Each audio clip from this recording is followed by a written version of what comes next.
നമ്മൾ ഒരു വീട് വയ്ക്കുമ്പോൾ അതിൽ ഏറ്റവും കാതലായ ഭാഗമെന്ന് പറയുന്നത് അതിൻ്റെ പ്രധാന ഡോറാണ്.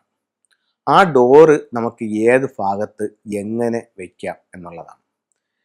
ഇത് പല വീടുകളിലും ചെയ്തിട്ടുണ്ട്. പക്ഷെ എന്നാലും പുതിയ ആൾക്കാർ ഇഷ്ടംപോലെ പുതിയ വീടുകൾ വയ്ക്കുന്നു. നിലവിലുള്ളവർക്ക് അവരുടെ വീട് പോസിറ്റീവായിട്ടുള്ളൊരു സ്ഥലത്താണോ വന്നിരിക്കുന്നത്, മെയിൻ ഡോർ ശരിയാണോ, അങ്ങനെ പലർക്കും പലതരത്തിലുള്ള സംശയങ്ങളാണ്. അപ്പോൾ അതുകൊണ്ടാണ് ഈ പ്രോഗ്രാം ഒന്നുകൂടെ ചെയ്യുന്നത്. ഇതിൽ 2 രീതിയിൽ നമുക്ക് മെയിൻ ഡോർ സെറ്റ് ചെയ്യാം. രണ്ടും കൂടെ നോക്കി സെറ്റ് ചെയ്യാൻ പറ്റുമെങ്കിൽ ഏറ്റവും നല്ലത്. ഇത് കൂടുതലും പുതിയ വീട് വയ്ക്കുന്നവരെ സംബന്ധിച്ചിടത്തിട്ടാണ് ഇത് കൂടുതൽ പ്രയോജനകരമായിട്ടുള്ളത്. ഇനി പഴയ വീട് താമസിച്ചുകൊണ്ടിരിക്കുന്നവർക്ക് ഒരു തരത്തിലും ജീവിതത്തിൽ നേട്ടങ്ങളില്ല, വിജയങ്ങളില്ല എന്നുണ്ടെങ്കിൽ നല്ലൊരു ഫെങ്ഷി കൺസൾട്ടിനെ കാണിച്ച് നിങ്ങളുടെ മെയിൻ ഡോറിൻ്റെ സ്ഥാനത്തിന് എന്തെങ്കിലും ദോഷം ഉണ്ടോ എന്ന് നോക്കുക. അപ്പോൾ ഞാൻ അതിനകത്തോട് പറയുമ്പോൾ ഇനിയൊരു സംശയം കൂടെ ഞങ്ങൾക്ക് വരും. അതായത് കിഴക്ക് ദർശനമുള്ളൊരു വീടിനെ സംബന്ധിച്ചിടത്തോളം വടക്ക് കിഴക്ക് നിന്നും തെക്ക് കിഴക്ക് വരെയുള്ള ഫുള്ള് വീടിൻ്റെ നീളം എടുത്തു. അതിൻ്റെ പകുതി എടുത്തു. പകുതിയിൽ നിന്നും വടക്ക് കിഴക്കിലേക്കാണ് നമുക്ക് ഉച്ചസ്ഥാനം എന്ന് പറയുന്നത്. അവിടെ മെയിൻ ഡോർ വയ്ക്കാം. അപ്പോൾ ഈ പ്രോഗ്രാം കണ്ടുപിടിക്കുന്ന ഒരാളുടെ മനസ്സിൽ എൻ്റെ വീടിൻ്റെ മെയിൻ ഡോർ സാർ ഈ പറഞ്ഞതുപോലെ പകുതിക്കപ്പുറം വടക്ക് കിഴക്കാണല്ലോ, പക്ഷേ എനിക്കൊരു പ്രോസ്പെരിറ്റി ഇല്ലല്ലോ എന്നൊരു നിങ്ങളുടെ മനസ്സിൽ തോന്നുമെങ്കിൽ അതിനോടൊപ്പം മറ്റൊരു കാര്യം കൂടെ പറയാനുണ്ട്. ഇത് ബേസിക്കായിട്ട് വാസ്തുവിൻ്റെ ഒരു നിയമമാണ്. പക്ഷേ ഞാൻ വാസ്തുവും ഫെങ്ഷുയും നോക്കുന്ന കൺസൾട്ട് ചെയ്യുന്ന ഒരാളെന്ന എന്നുള്ള നിലയ്ക്ക് പറയുകയാണ്, ഫെങ്ഷുയിൽ ഇത് കുറച്ചും കൂടി അഡ്വാൻസ് ആയിട്ട് പറയുന്നുണ്ട്.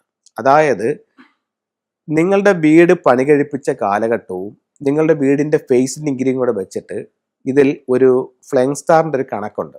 ഇതിൽ ഏറ്റവും നല്ല നക്ഷത്രം വരുന്ന സ്ഥലത്ത് നിങ്ങളുടെ മെയിൻ ഡോർ വയ്ക്കണം.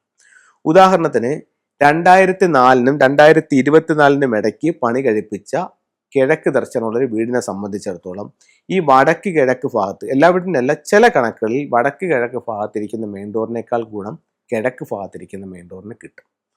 അപ്പോൾ അങ്ങനെയാണെങ്കിൽ വാസ്തുവും ഫെങ്ഷും കറക്റ്റ് ചെയ്തുകൊണ്ട് ഈ ഡോർ എങ്ങനെ വെക്കാമെന്ന് ചോദിച്ചു കഴിഞ്ഞാൽ വീടിനെ 3 ഭാഗങ്ങളായിട്ട് ഫ്രണ്ട് തിരിച്ചു. North east, east, south east. അപ്പോൾ നോർത്ത് ഈസ്റ്റിൽ ആണ് നമ്മൾ ഉച്ചം പറഞ്ഞത്. അപ്പോൾ നമുക്ക് അവിടെ മെയിൻ ഡോർ വെച്ച നല്ല സ്റ്റാർ ഇല്ല. അപ്പോൾ നമുക്ക് കിഴക്കിലാണ് സ്റ്റാർ എന്ന് പറഞ്ഞു. അപ്പോൾ നമ്മൾ എന്ത് ചെയ്യും? മൊത്തം വീടിൻ്റെ പകുതി എടുത്തിട്ട് അവിടെ നിന്ന് ഇപ്പുറത്തോട്ടുള്ള കിഴക്കിലും കൊടുക്കും. അപ്പം വാസ്തുപ്രകാരം ഉച്ചത്തിലും കിട്ടി, ഫെങ്ഷു പ്രകാരം നല്ല സ്റ്റാറുള്ള സ്ഥലത്തും കിട്ടി. അപ്പോൾ അങ്ങനെ ഡോറിനെ കണക്കാക്കാം. ഇനി ഡോറ് അത് പല വീടുകളിലും നമ്മൾ കണ്ടിട്ടുണ്ട്. ഈ ഡോറ് പണിയുമ്പോൾ ഇതിൻ്റെ അടിയിലുള്ള പടി പല വീടുകളിലും കാണുന്നില്ല. പക്ഷെ അങ്ങനെയല്ല, അടിപ്പടി ഉൾപ്പെടെ വേണം നമ്മൾ ഡോറ് പണിയാനായിട്ട്. ഇപ്പോൾ അടുത്ത സമയത്തായിട്ട് കണ്ടുവരുന്ന ഒരു പ്രധാന മിസ്റ്റേക്ക് എന്ന് പറയുന്നത്, നമ്മൾ പ്രധാന ഡോറ് പണിയുമ്പോൾ 2 പാളികളായി പണിയുകയും ഒരു പാളി വലുതും ഒരു പാളി ചെറുതുമായിട്ട് ചെയ്യുന്നുണ്ട്. അങ്ങനെ ചെയ്യാൻ പാടില്ല. രണ്ടും ഈക്വലായിട്ട് വേണം ചെയ്യാനായിട്ട്. അപ്പം അത് രണ്ടും അങ്ങനെ പറയും. പല വീടുകളിലും നമ്മൾ കൺസൾട്ടിങ്ങിന് പോകുമ്പോഴത്തേക്ക് കാണുന്നുണ്ട് മെയിൻ ഡോറ് ദ്രവിച്ച് ചെതലെടുത്ത് വൃത്തിയില്ലാതെ ഇരിക്കുന്നതായിട്ട് കാണുന്നുണ്ട്. ഒരു കാരണവശാലും അങ്ങനെ വരാൻ പാടില്ല. എന്തെങ്കിലും ഡാമേജുകൾ മെയിൻ ഡോറിലുണ്ടെങ്കിൽ എത്രയും പെട്ടെന്ന് അത് പരിഹരിക്കണം. മാത്രവുമല്ല മെയിൻ ഡോറ് എപ്പോഴും തുടച്ച് വൃത്തിയാക്കി സൂക്ഷിക്കണം. അതിനോടൊപ്പം തന്നെ മെയിൻ ഡോറിനോട് സമീപത്തിരിക്കുന്ന വസ്തുക്കൾ വളരെയധികം പ്രാധാന്യം നമ്മുടെ ജീവിതത്തിൽ ചെലുത്തും. എല്ലാ വീട്ടിലേക്കും ഒരു പോസിറ്റീവ് എനർജി കടന്നു വരുന്നുണ്ട്. ആ എൻട്രൻസിലുള്ളത് എന്താണോ അതും കൊണ്ടായിരിക്കും ഉള്ളിലേക്ക് വരുന്നത്. അപ്പോൾ പല വീടുകളിലും എൻട്രൻസിനോട് ചേർന്ന് പല പ്രോഗ്രാമിലും ഞാൻ പറഞ്ഞിട്ടുണ്ട്, എന്നാലും ആവർത്തിക്കുകയാണ്, ഷൂ റാക്കുകൾ, ചൂലുകൾ, അങ്ങനെയുള്ള പല നെഗറ്റീവായിട്ടുള്ള സാധനങ്ങളും എൻട്രൻസിനകത്ത് സൂക്ഷിക്കുന്നുണ്ട്. അപ്പോൾ അത്തരത്തിലുള്ളത് നല്ലതല്ല. എൻട്രൻസിൻ്റെ അടുത്ത് എപ്പോഴും നല്ല ഹെൽത്തി ആയിട്ടുള്ള പ്ലാന്റുകൾ വയ്ക്കാം, നല്ല പ്രോസ്പെരിറ്റി തരുന്ന സിമ്പിൾസുകൾ വയ്ക്കാം. ഇതൊക്കെ നല്ല റിസൾട്ടുകൾ തരും. അപ്പോൾ എല്ലാവർക്കും എല്ലാ ഐശ്വര്യവും ഉണ്ടാവട്ടെ. അതിനോടൊപ്പം നമുക്കൊരു ആമമുദ്രത്തെ പറ്റി ഒന്ന് പരിചയപ്പെടാം. ആമമുദ്രം എന്ന് പറയുമ്പോൾ ഇപ്പോൾ നമുക്ക് എല്ലാവർക്കും അറിയാം, ഇപ്പോൾ എല്ലാവരും ആമമുദ്രം ധരിക്കുന്നുണ്ട്. അപ്പോൾ ഫെങ്ഷുയിൽ നമ്മൾ ആമമുദ്രം ധരിക്കുമെന്ന് പറഞ്ഞു കഴിഞ്ഞാൽ തൊഴിലിനെയും ദീർഘായുസിനെയും സൂചിപ്പിക്കുന്നതാണ് ഫെങ്ഷുയിൽ ആമ. ഇത് നമ്മുടെ ശരീരത്തെ ധരിക്കുമ്പോൾ നമുക്ക് തൊഴിലും ആരോഗ്യവും ദീർഘായുസും ഒക്കെ തരുമെന്ന് ഫെങ്ഷുയിൽ പറയുന്നുണ്ട്. അപ്പോൾ ഇത്തരത്തിലുള്ള ആമമോതിരം വാങ്ങിക്കുക. ഇത് സിൽവറിലാണ്, പ്യുവറായിട്ടുള്ള സിൽവറിലാണ് പണിഞ്ഞിരിക്കുന്നത്. ഇത് നിങ്ങളുടെ സൈസ് അനുസരിച്ചിട്ട് വാങ്ങിച്ചിട്ട് ചൂണ്ടുവിരലിൽ ധരിക്കാം, വലത് കൈയുടെ ചൂണ്ടുവിരലിൽ ധരിക്കാം, മോതിര വിരലിൽ ധരിക്കാം, അപ്പോൾ ഈ വിരലുകളിലല്ല നിങ്ങൾ ധരിച്ചിരിക്കുന്നതെന്നും പറഞ്ഞിട്ട് എൻ്റെ ഒരു പിന്നെ അനുഭവത്തിൽ അതൊരു ദോഷമായിട്ടൊന്നും വരാനില്ല. ഇപ്പോൾ ഞാൻ എൻ്റെ ഈ കുഞ്ഞു വിരലിലാണ് ധരിച്ചിരിക്കുന്നത്. കഴിഞ്ഞ ഒരു 10-12 വർഷമായിട്ട് ഞാൻ ഇതിൽ ധരിക്കുന്നുണ്ട്. എനിക്കതിനുള്ളിൽ പോസിറ്റീവായിട്ടുള്ള റിസൾട്ടുകളേ ഉള്ളൂ. ഇത് വിരലിൽ നിന്ന് ഉള്ളിലേക്ക് ശരീരത്തേക്ക് കയറി വരുന്ന രീതിയിലാണ് ഇത് ധരിച്ചിരിക്കുന്നത്. അപ്പം നിങ്ങൾക്കും ആ രീതിയിൽ അത് ധരിക്കാവുന്നതാണ്.